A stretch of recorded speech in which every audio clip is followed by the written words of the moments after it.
I did a little more on this upper limb where there was, you know, a weak spot that I was slightly worried about, checking the thickness with me verniers, and I could see that it was actually a little bit thinner there, or rather it didn't get thinner as I moved towards the tip like it should. So I just took a little off here and there just to get a nice even taper. And I thought, we're getting ready for the point where we should be getting it braced. So I thought I'd have another look at the string line, which isn't too bad, but you can see it's got a slight sort of waggle in it. But I've got plenty of width available, so this tip can come in evenly from either side. We can lose a bit from this edge where it's sort of bulging out that way, and here a little bit, so we're a little bit fat over this edge effectively. Then as we get to this edge, you can see I need to take some off this side up to about there, then at the very tip it needs to come off this side. So I can do a bit of that. I'm not going to overdo it, it doesn't have to be ramrod straight, but I'll clean that up a bit, then we'll get it back on the tiller, think about a low brace, then maybe getting some knocks on it.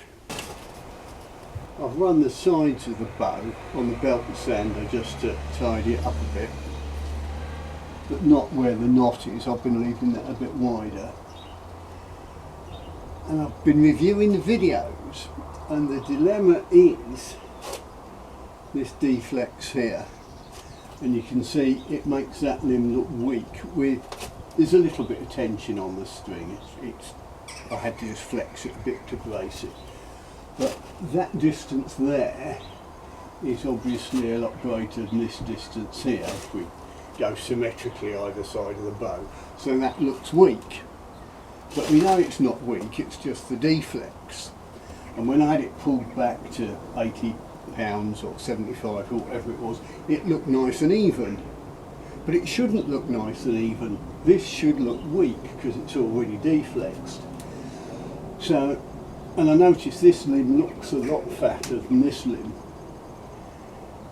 So if I carry on like that, I'll end up with a bow that looks lovely and even at full draw, but this limb will explode because it's too weak.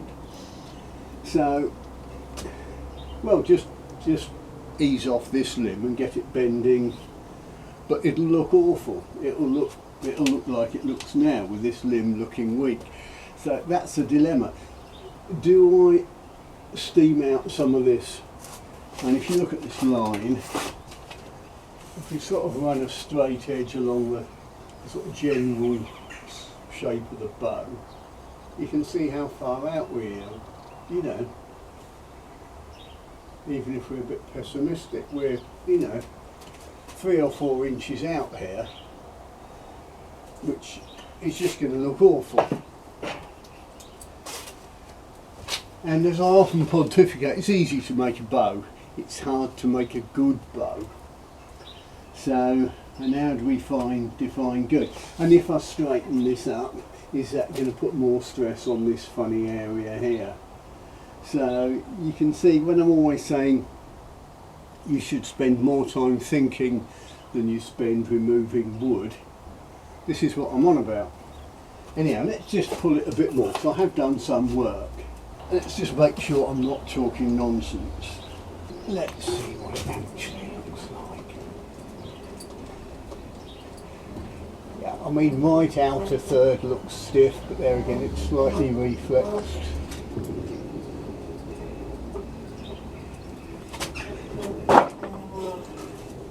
Yeah, it's like I said, it's not bad, it looks even, but it shouldn't look even, that should look weak. So what do?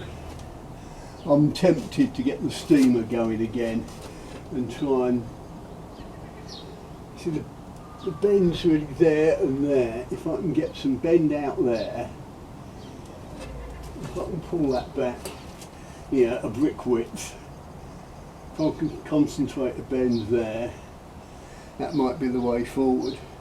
Well, I was showing my mate JT, I was giving him a bit of coaching, working at making a bow. But often he'd say, well, what are you doing there, Del? Tell me your thought process.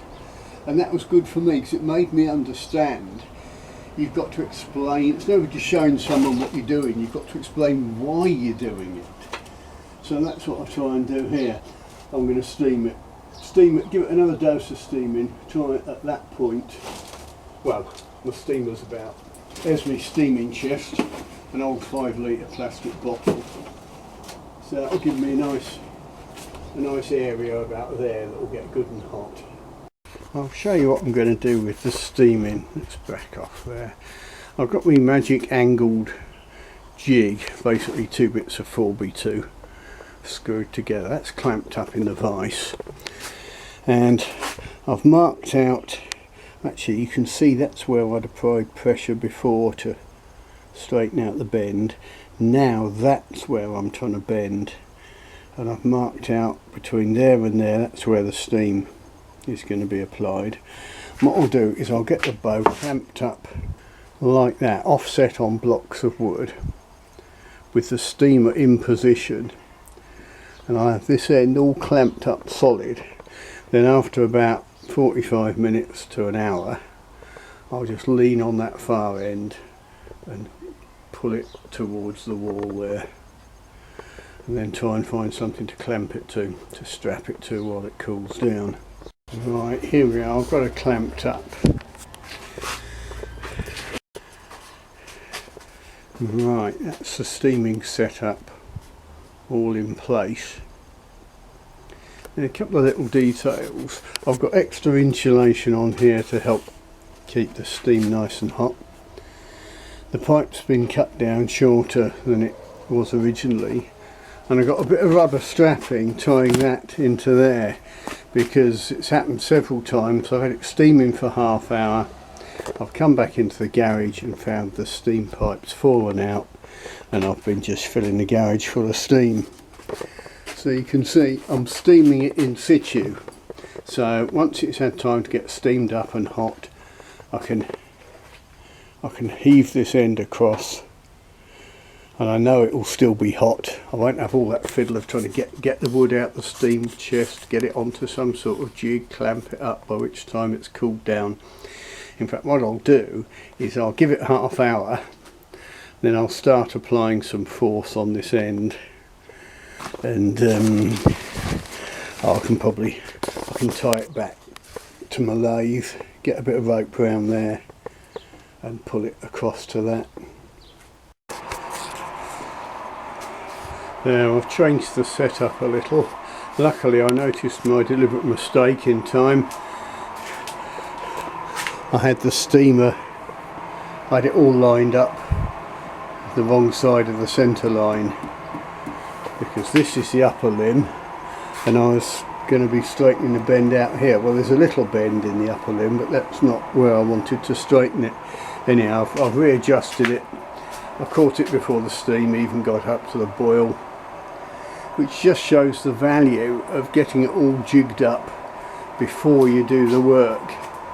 Because if I'd had it steamed and slapped it on there quickly and bent it in the wrong place, I'd have been screwed. But doing it like this, I've also taken the trouble, I'll put the spirit level on that, I've got that nice and horizontal. I've measured how far this is from the tip across to the side of the lathe where it's going to be tied on. I've got rubber strapping so I can apply some gentle tension as the steam comes on, once the steam's working. So it will gradually do it, I'm not just going to heave it madly. So yeah, we all make mistakes. Right, the moment of truth. The steam's been off for about 3 hours.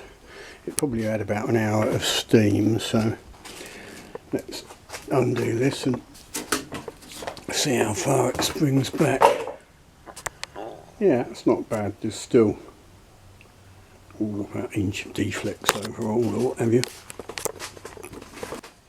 Yeah, there we are, properly unclamped. Oh, that's looking quite nice, isn't it? I have to give that